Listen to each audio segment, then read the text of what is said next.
Ce soir spécialement pour toi, 24e volet de l'hectalogie documentaire sur la vie et l'œuvre de Pat Pong. Dans l'épisode qui va suivre, nous reviendrons sur les jeunes années de Patricia Pong au bordel, son enfance en tant qu'esclave ramasseuse de balles du petit Pat Pong Club mais bien chaud de la décharge, sa consécration précoce de danseuse avaleuse niveau toute balle internationale, et sa relation secrète avec Ratty. Ratty, la rate qui vécut dans sa chatte et qui lui donnait l'amour dont toute orpheline a besoin. Ratty, plus qu'une amie maman ou une maman ratée, une vraie pygmarate qui décela bien vite les capacités exceptionnelles de sa jeune et jolie logeuse. La petite était la future reine du Pat Pong Show mondial, et Ratty, la petite ratafante, allait être de ce ravage et s'entreprit de l'entraîner. Oui, Ratty, sa belle Taratecha qui n'aura jamais failli à sa tâche, en gavant chaque jour de confiance le géant du néant du dedans de la petite orpheline. Ratty, sa ratachate qui lui donna la rage et l'envie, comme elle l'écrira 20 ans plus tard dans sa beau bouleversante chanson « Ratifie-moi l'envie » en vente sur Mapstore.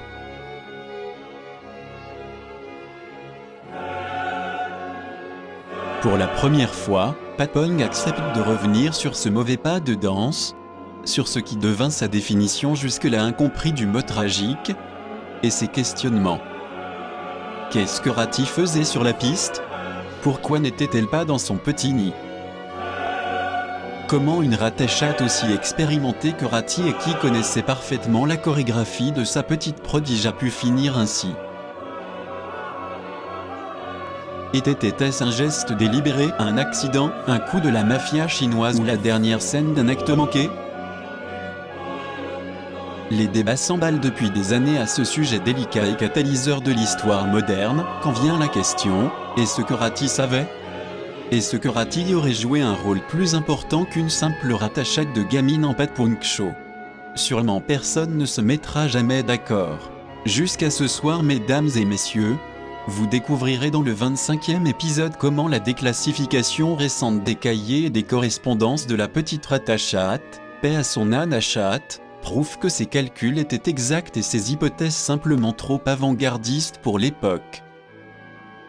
Ratty avait compris que la bonne étoile de la petite poisseuse, ou pardon Patricia, petite malchanceuse, sa pas si bonne étoile avait implosé quand elle n'avait que 2 jours, et de cette supernova qui mit plusieurs années à s'éteindre, naissait un trou noir. Un trou noir creusé de son désespoir. Pauvre petite. Patricia n'était pas une femelle comme les autres, sa porte venant des étoiles semblait mal facturée. Sa ceinture de chasteté stellaire était bien là mais complètement dégoupillée.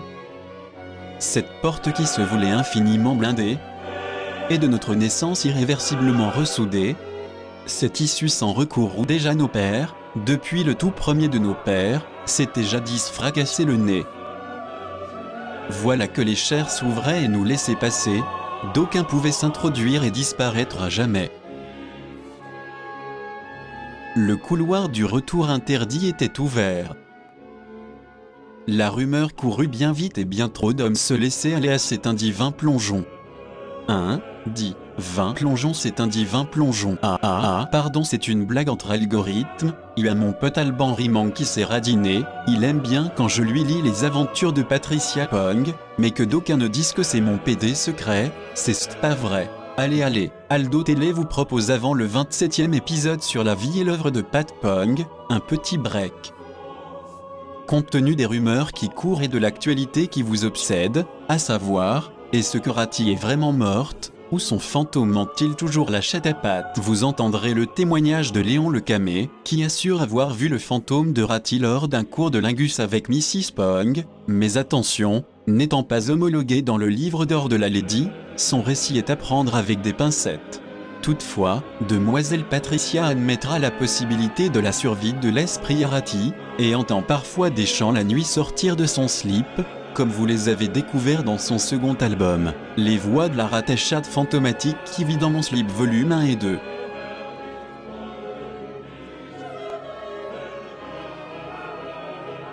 Allez, vous en voulez, Aldo vous l'a réalisé, clignez des yeux pour acheter ce film en un clin d'œil. Pour les radins comme Rodin, Voici gratis comme Matisse 2 épisodes de Bigger, la série qui sauva les hommes.